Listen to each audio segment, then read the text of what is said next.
सत श्री अकाल। टुन चैनल ते आप जी का स्वागत है। मैं तुहाडा अपना BS सोढी। अनीता सोम प्रकाश नाल एक मुलाकात। अज फगवाड़ा विखे अनीता सोम प्रकाश जी नाल गलबात कीती, जिस विच उन्हां नूं BJP वल्लों हलका हुशियारपुर तो उम्मीदवार ऐलानिया गया, जिस विच अनीता जी ने हाई कमान का तह दिलों धन्नवाद भी किया। पेश है एक मुलाकात। चुनाव देश में हो रहे हैं। नई लोकसभा का गठन 4 जून को पूरे देश में होगा, जिस दिन नतीजे सामने आएंगे। कौन सी सरकार बनेगी, जनता जनार्दन अपना फैसला यानी 1 जून तक पूर्ण करेगी। एक चरण का मतदान संपन्न हो गया, दूसरा चरण होने जा रहा है और उसके साथ साथ अगले चरण जो हैं वो 1 जून तक पूरे हो जाएंगे। आज हम लोकसभा हलका होशियारपुर के जो उम्मीदवार भारतीय जनता पार्टी की ओर से दिए गए हैं, उनके आवास पर इस वक्त मौजूद हैं। मैं बताना चाहूंगा, अनीता सोम प्रकाश एक ऐसा नाम जो तकरीबन सभी ही जानते हैं।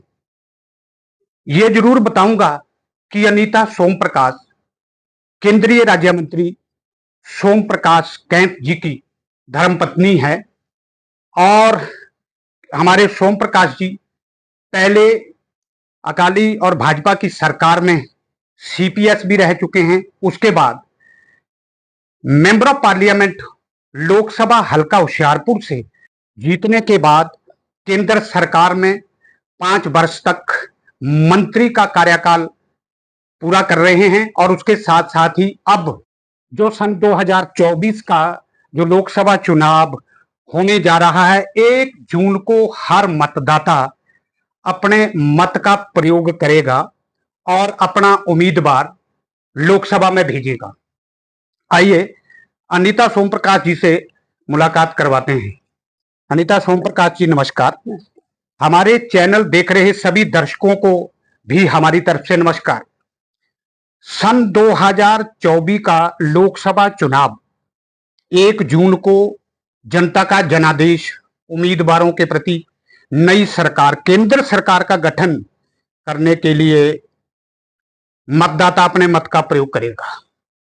आपको भारतीय जनता पार्टी यानी पिछले 10 सालों से जो लगातार चल रही सरकार, भारतीय जनता पार्टी की सरकार, उसी सरकार ने अब इस बार पुरुष नेतृत्व से हट करके महिला को एक नेतृत्व जो है करने का मौका दिया है, उम्मीदवार के रूप में उतारा है और महिला उम्मीदवार आप भारतीय जनता पार्टी की तरफ से हैं। कौन कौन से ऐसे मुद्दे रहेंगे, कौन कौन से मुद्दों को लेकर के जनता के बीच में आप वोट मांगने के लिए जाएंगे, क्या कहना है? तो पहले तो मैं पार्टी हाईकमान दी बहुत बहुत धन्यवादी हाँ, जिन्हों ने इस बार औरतों को मान बख्शिया है। पहला सोम प्रकाश जी ने इलेक्शन लड़ी सी और इस बार पार्टी ने चेंज करके लेडीज नूं भी सीटां दित्तियां हैं और इस करके पार्टी हाईकमान दे बहुत बहुत धन्यवाद है, जिन्हों ने ये मान बख्शिया है कि मैं इथों इलेक्शन लड़ा। और मुद्दे जिहड़े आ सोम प्रकाश जी ने अपने टाइम च बहुत काम किए आ।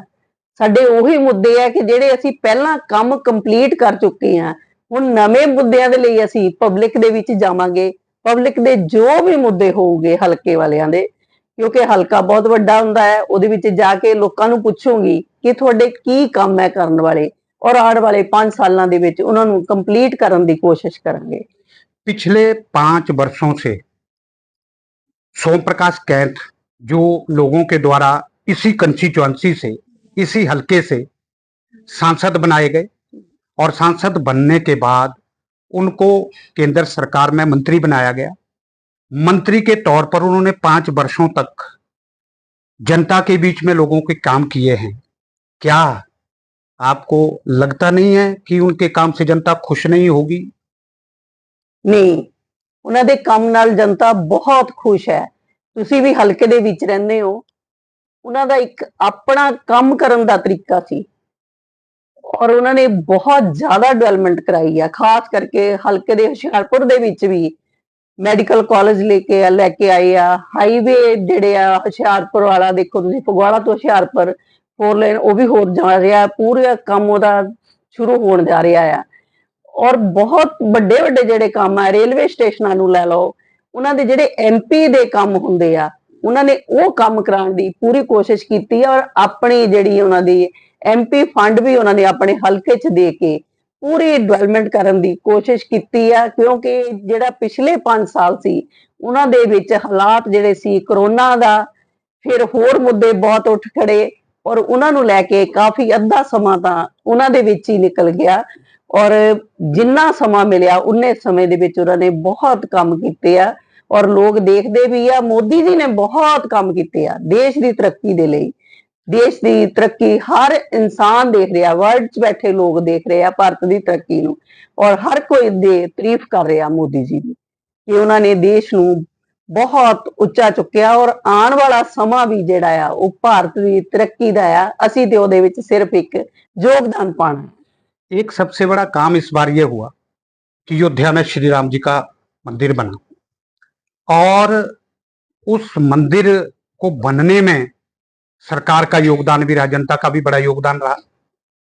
लेकिन कुछ जो विपक्षी पार्टियां हैं, विपक्ष पूर्ण रूप से हावी भी रहा कि ये जो कुछ भी सरकार कर रही है चुनावों के दौरान कर रही। आप क्या समझते हैं कि राम मंदिर का आपको चुनाव में लाभ मिलने वाला है क्या? देखो, जो मंदिर है धार्मिक स्थान है जी, भारतीय जनता पार्टी किस्मत वाली है कि ਉਹਨਾਂ ਦੇ ਟਾਈਮ ਦੇ ਵਿੱਚ ਇਹ ਮੰਦਿਰ ਬਣਿਆ। ਮੋਦੀ ਜੀ ਨੇ ਬਹੁਤ ਕੋਸ਼ਿਸ਼ ਕੀਤੀ ਔਰ ਇਹ ਮੰਦਿਰ ਬਣ ਗਿਆ। ਇਹਨੂੰ ਮੁੱਦਾ ਬਣਾਉਣਾ ਇਹ ਤਾਂ ਵਿਪਕਸ਼ ਨੇ ਕਹਿਣਾ ਹੀ ਹੈ, ਪਰ ਮੰਦਿਰ ਸਾਰਿਆਂ ਲਈ ਹੈ। ਮੰਦਿਰ 'ਚ ਹਰ ਕੋਈ ਜਾਂਦਾ ਹੈ, ਉੱਥੇ ਕਾਂਗਰਸ ਵਾਲੇ ਵੀ ਜਾਂਦੇ ਆ, ਉੱਥੇ ਬੀਜੇਪੀ ਵਾਲੇ ਵੀ ਜਾਂਦੇ, ਮਤਲਬ ਕਿ ਹਰ ਪਾਰਟੀ ਵਾਲੇ ਜਾਂਦੇ ਆ। ਉਹ ਭਗਵਾਨ ਦਾ ਘਰ ਹੈ, ਉਹਦਾ ਘਰ ਬਣਿਆ। ਪਹਿਲੀ ਵਾਰੀ ਉਹ ਰਾਮਨੌਮੀ ਤੇ ਤੁਸੀਂ ਦੇਖਿਆ ਅਸੀਂ ਸਾਰੇ ਆਪਣੇ ਆਪਣੇ ਘਰਾਂ 'ਚ ਰਹਿੰਦੇ ਸੀ, ਉਹ ਬਾਹਰ ਰਹਿੰਦੇ ਸੀ।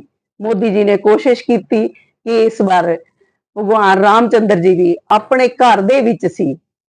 ਸੋ ਸਾਰਿਆਂ ਨੇ ਇਸ ਗੱਲ ਦਾ ਸ਼ੁਕਰਾਨਾ ਕੀਤਾ ਹੈ ਕਿ ਸਾਡਾ ਜੋ ਭਗਵਾਨ ਹੈ ਅਸੀਂ ਉਹਨੂੰ ਮੰਨਦੇ ਹਾਂ, ਸਾਰੇ ਹੀ ਪਾਰਟੀਆਂ ਵਾਲੇ ਮੰਨਦੇ ਆ। ਉਹ ਆਪਣੇ ਘਰ ਦੇ ਵਿੱਚ ਗਏ, ਲੋਕਾਂ ਦੇ ਵਿੱਚ ਇਸ ਗੱਲ ਦੀ ਬਹੁਤ ਖੁਸ਼ੀ ਹੈ। दूसरी तरफ इस वक्त पंजाब भारतीय जनता पार्टी की अगर बात की जाए, कुछ एक चुनौतियां भी भारतीय जनता पार्टी के सामने है। सबसे बड़ा मुद्दा है किसान मुद्दा। किसान जो है भारतीय जनता पार्टी के जो उम्मीदवार हैं उनका घेराव कर रहे हैं, उनके घरों का घेराव किया जा रहा है। क्या आपको लगता है कि इससे भारतीय जनता पार्टी जो पंजाब से जो चुनाव लड़ने वाले उम्मीदवार हैं, उनमें आप भी शामिल हैं, क्या आपको इसमें कोई कमी या दिक्कत महसूस हो रही या महसूस होगी? क्या नहीं, समझते हो? ਮੈਂ ਨਹੀਂ ਸਮਝ ਰਹੀ। ਮੈਂ ਤਾਂ ਸਮਝਦੀ ਕਿਸਾਨ ਵੀ ਮੇਰੇ ਵੀਰ ਹੈ, ਮੇਰੇ ਬੱਚੇ ਆ, ਔਰ ਮੈਨੂੰ ਨਹੀਂ ਲੱਗਦਾ ਕਿ ਸਾਡੇ ਹਲਕੇ ਦੇ ਵਿੱਚ, ਮੈਂ ਆਪਣੇ ਹਲਕੇ ਦੀ ਗੱਲ ਕਰੂੰਗੀ, ਜੀ, ਕਦੀ ਵੀ ਉਹ ਵਿਰੋਧ ਕਰੂਗੇ। ਉਹ ਸਮਝਦੇ ਆ ਸੋਮ ਪ੍ਰਕਾਸ਼ ਜੀ ਹਮੇਸ਼ਾ ਹੀ ਕਿਸਾਨਾਂ ਦੇ ਨਾਲ ਖੜੇ ਆ। ਜੀ। ਔਰ ਹੁਣ ਮੈਨੂੰ ਤਾਂ ਬਿਲਕੁਲ ਹੀ ਨਹੀਂ ਨਾ, ਕਿਉਂਕਿ ਇਸ ਵਾਰ ਇਲੈਕਸ਼ਨ ਮੈਂ ਲੜ ਰਹੀ ਆ। ਇੰਨੇ ਸਾਲਾਂ ਤੋਂ ਅਸੀਂ ਇੱਕ ਦੂਸਰੇ ਨੂੰ ਮਿਲਦੇ ਆ ਔਰ ਇੱਕ ਆਪਸੀ ਸਾਂਝ ਵੀ ਹੁੰਦੀ ਹੈ, ਭਾਈਚਾਰਕ ਸਾਂਝ ਵੀ ਹੁੰਦੀ ਹੈ। ਔਰ ਮੈਨੂੰ ਨਹੀਂ ਲੱਗਦਾ, ਮੇਰੇ ਮਨ 'ਚ ਕਦੀ ਵੀ ਨਹੀਂ ਆਇਆ ਕਿ ਉਹ ਕੋਈ ਮੇਰਾ ਵਿਰੋਧ ਕਰੂਗੇ। मुझे भी लग रहा है 15 सालों के लगभग हम एक दूसरे को जानते हैं। मुझे लग रहा है कि आपने समाज सेवा में कोई कमी नहीं छोड़ी है, यानी समाज की सेवा में जहां भी अनीता सोम प्रकाश का नाम है आप आगे रहे हैं। जो आज तक की हुई समाज सेवा कितना बेनिफिट आपको देगी इस चुनाव में? ਦੇਖੋ, ਜਿਹੜਾ ਮੈਂ ਸਮਾਜ ਸੇਵਾ ਕਰਦੀ ਸੀ, ਮੈਂ ਕਦੀ ਵੀ ਮੇਰੇ ਮਨ 'ਚ ਇਹ ਭਾਵਨਾ ਨਹੀਂ ਆਈ ਸੀ ਕਿ ਇਹਦਾ ਕੋਈ ਮੈਨੂੰ ਫਾਇਦਾ ਮਿਲਣਾ ਆ। ਇਹ ਤੇ ਪ੍ਰਮਾਤਮਾ ਦੀ ਕਿਰਪਾ ਹੁੰਦੀ ਆ ਕਿ ਉਹਨੇ ਇਹਦਾ ਫਲ ਦੇਣਾ ਹੁੰਦਾ ਹੈ। ਔਰ ਦੇਖੋ, ਸੋਮ ਪ੍ਰਕਾਸ਼ ਜੀ ਵੀ ਜਦੋਂ ਦੇ ਇੱਥੇ ਆਏ ਆ, ਹਰ ਇਲੈਕਸ਼ਨ ਉਹਨਾਂ ਨੇ ਜਿੱਤੀ ਆ। ਇੰਨਾ ਉਹਨਾਂ ਨੂੰ ਸਾਰਿਆਂ ਦਾ ਸਹਿਯੋਗ ਮਿਲਦਾ ਰਿਹਾ ਜੀ। ਔਰ ਮੈਂ ਸੋਸ਼ਲ ਵਰਕਰ ਬਣ ਕੇ ਨਾਲ ਉਹਨਾਂ ਦੇ ਕੰਮ ਕੀਤਾ ਹੈ। ਔਰ ਪ੍ਰਮਾਤਮਾ ਦੀ ਕਿਰਪਾ ਦੇ ਨਾਲ ਉਹੀ ਸੋਸ਼ਲ ਵਰਕਰ ਹੁਣ ਰਾਜਨੀਤੀ ਦੇ ਵਿੱਚ ਵੀ ਸੋਸ਼ਲ ਵਰਕਰ ਬਣ ਕੇ ਹੀ ਕੰਮ ਕਰੂੰਗੀ। आने वाले समय में भगवान ने चाहा और जनता का जनादेश हुआ, अगर आप विजयी होते तो सोशल वर्कर बन के काम करेंगे या नेता बन के? ਦੇਖੋ ਦੋਨੋਂ ਤਰ੍ਹਾਂ ਦੇ ਮੈਨੂੰ ਨਿਭਾਣੇ ਆਉਂਦੇ ਆ। ਸੋਸ਼ਲ ਵਰਕ ਮੈਂ ਆਪਣਾ ਕਦੀ ਛੱਡ ਨਹੀਂ ਸਕਦੀ, ਔਰ ਜੋ ਜਿਹੜੇ ਰਾਜਨੀਤਿਕ ਕੰਮ ਹੋਊਗੇ ਪ੍ਰਮਾਤਮਾ ਨੇ ਮੌਕਾ ਦਿੱਤਾ ਤੇ ਉਹ ਤੇ ਕਰਨੇ ਹੀ ਕਰਨੇ ਆ, ਕਿਉਂਕਿ ਉਹ ਤਾਂ ਭਾਰਤੀ ਜਨਤਾ ਪਾਰਟੀ ਦੇ ਜੋ ਅਸੂਲ ਹੈ, ਜੋ ਕੰਮ ਕਰਨ ਦਾ ਉਹਨਾਂ ਦਾ ਤਰੀਕਾ ਹੈ, ਉਹ ਕੰਮ ਤੇ ਜੋ ਪਬਲਿਕ ਦੇ ਮੁੱਦੇ ਆ ਜਿਹੜੇ ਉਹ ਤੇ ਪਹਿਲ ਦੇ ਆਧਾਰ ਤੇ ਕਰਨੇ ਪਊਗੇ। ਉਹਦੇ ਨਾਲ ਨਾਲ ਮੇਰਾ ਸੋਸ਼ਲ ਵਰਕ ਵੀ ਏਦਾਂ ਹੀ ਚੱਲੂਗਾ। दूसरी तरफ एक आपकी ही पार्टी में कुछ ऐसा देखने में आ रहा है और लग रहा है कि कहीं हो ना हो, काफी पुरानी बात चल रही है और आज भी सामने नजर भी आ रही है कि कहीं ना कहीं आपकी पार्टी के लोग कुछ विरोध भी कर रहे हैं। क्या लगता है आपको कि अगर ऐसे ही विरोधाभास का जो ये सिस्टम चलता रहा तो क्या आपके चुनाव में वो चुनौती ना बनेगा क्या? ਨਹੀਂ, ਮੈਨੂੰ ਕਦੀ ਵੀ ਨਹੀਂ ਲੱਗਿਆ, ਮੇਰਾ ਵਿਸ਼ਵਾਸ ਕਦੀ ਵੀ ਨਹੀਂ ਡੋਲਦਾ ਹੈ ਕਿ ਕੋਈ ਮੇਰਾ ਵਿਰੋਧ ਨਹੀਂ ਕਰਦਾ ਹੈ। ਜੀ। ਕੁਛ ਨਹੀਂ ਹੈ, ਪਾਰਟੀਆਂ ਦੇ ਵਿੱਚ ਇਹ ਗੱਲਾਂ ਚੱਲਦੀਆਂ ਰਹਿੰਦੀਆਂ ਹੈ ਔਰ ਆਪਣੇ ਆਪ ਠੀਕ ਵੀ ਹੋ ਜਾਂਦੀਆਂ ਆ। ਬਹੁਤ ਸੀਨੀਅਰ ਨੇਤਾ ਹੁੰਦੇ ਆ, ਉਹਨਾਂ ਬਾਰੇ ਮੈਂ ਕਦੀ ਵੀ ਕੁਝ ਨਹੀਂ ਬੋਲਦੀ ਹੈ, ਔਰ ਬਲਕਿ ਅਸੀਂ ਕਿਸੇ ਪਾਰਟੀ ਦੇ ਲਈ ਵੀ ਕੁਝ ਨਹੀਂ ਬੋਲਦੇ। ਸਿਰਫ ਆਪਣੇ ਕੰਮ ਔਰ ਕੀਤੇ ਕੰਮ ਤੇ ਆਉਣ ਵਾਲੇ ਜੋ ਸਮੇਂ ਵਿੱਚ ਕੰਮ ਕਰਨੇ ਆ ਉਹਨਾਂ ਨੂੰ ਹੀ ਮੁੱਖ ਰੱਖੀਦਾ ਹੈ, ਔਰ ਆਪਣੇ ਕੰਮਾਂ ਦੇ ਵਿੱਚ ਹੀ ਰੁਝਾਨ ਰੱਖੀਦਾ ਹੈ, ਔਰ ਕੋਈ ਵੀ ਕਿਸੇ ਦੇ ਖਿਲਾਫ ਬੋਲਣ ਦੇ ਅਸੀਂ ਹੱਕ 'ਚ ਨਹੀਂ ਹੁੰਦੇ।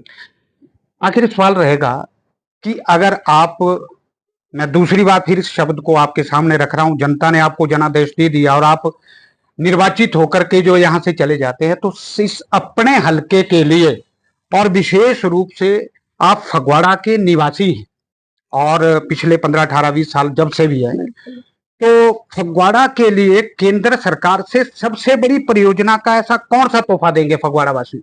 ਦੇਖੋ ਅਸੀਂ ਹਰ ਇਲੈਕਸ਼ਨ ਲੜਨ ਵੇਲੇ ਮੈਂ ਜਦੋਂ ਵੀ ਕਿਤੇ ਜਾ ਕੇ ਬੋਲਦੀ ਆ, ਮੈਂ ਇੱਕੋ ਹੀ ਕਹਿੰਦੀ ਆ ਕਿ ਅਸੀਂ ਵਾਅਦੇ ਨਹੀਂ ਕਰਦੇ, ਕੰਮ ਕਰਦੇ ਆ। ਔਰ ਮੋਦੀ ਜੀ ਦੀ ਟੀਮ ਹੀ ਏਦਾਂ ਦੀ ਹੁੰਦੀ ਹੈ ਕਿ ਉਹ ਕੰਮ ਕਰਦੀ ਹੈ, ਵਾਅਦੇ ਨਹੀਂ ਕਰਦੀ। ਵਾਅਦੇ ਤਾਂ ਕਦੀ ਪੂਰੇ ਹੀ ਨਹੀਂ ਹੁੰਦੇ ਔਰ ਲੋਕਾਂ 'ਚ ਨਿਰਾਸ਼ਾ ਪੈਦਾ ਹੁੰਦੀ ਹੈ।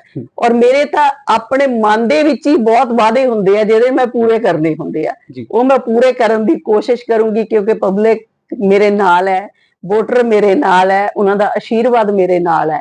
ਔਰ ਇਹ ਸੀਟ ਅਸੀਂ ਹੁਸ਼ਿਆਰਪੁਰ ਹਲਕੇ ਦੀ ਮੈਂ ਸਾਰੇ ਵੋਟਰਾਂ ਨੂੰ ਅਪੀਲ ਕਰੂੰਗੀ ਕਿ ਮੋਦੀ ਜੀ ਦੇਸ਼ ਦੀ ਤਰੱਕੀ ਲਈ ਬਹੁਤ ਕੁਝ ਕਰ ਰਹੇ ਆ। ਆਓ ਰਲ ਕੇ ਆਪਾਂ ਵੀ ਦੇਸ਼ ਦੀ ਤਰੱਕੀ ਦੇ ਵਿੱਚ, ਔਰਤਾਂ ਖਾਸ ਕਰਕੇ ਮੈਂ ਆਪਣੀਆਂ ਭੈਣਾਂ ਨੂੰ ਅਪੀਲ ਕਰੂੰਗੀ ਕਿ ਇਹ ਤੁਹਾਨੂੰ ਮੌਕਾ ਮਿਲਿਆ ਇਸ ਵਾਰੀ ਐਮਪੀ ਬਣਨ ਦਾ, ਔਰ ਤੁਸੀਂ ਵੱਧ ਚੜ ਕੇ ਵੋਟਾਂ ਪਾਉਣੀਆਂ ਆ ਔਰ ਅਸੀਂ ਦੇਸ਼ ਦੀ ਤਰੱਕੀ ਦੇ ਵਿੱਚ ਯੋਗਦਾਨ ਪਾਉਣਾ ਆ, ਤਾਂ ਕਿ ਜਦੋਂ ਦੇਸ਼ ਦੀ ਤਰੱਕੀ ਦਾ ਨਾ ਕੋਈ ਗੱਲ ਕਰੇ ਕਿ ਭਾਰਤ ਦੀ ਤਰੱਕੀ ਹੋ ਰਹੀ ਹੈ ਤੇ ਵਿੱਚ ਨਾਲ ਹੁਸ਼ਿਆਰਪੁਰ ਹਲਕੇ ਦੀ ਗੱਲ ਵੀ ਹੋਵੇ ਕਿ ਹੁਸ਼ਿਆਰਪੁਰ ਹਲਕੇ ਦਾ ਯੋਗਦਾਨ ਵੀ ਇਹਦੇ ਵਿੱਚ ਹੈ।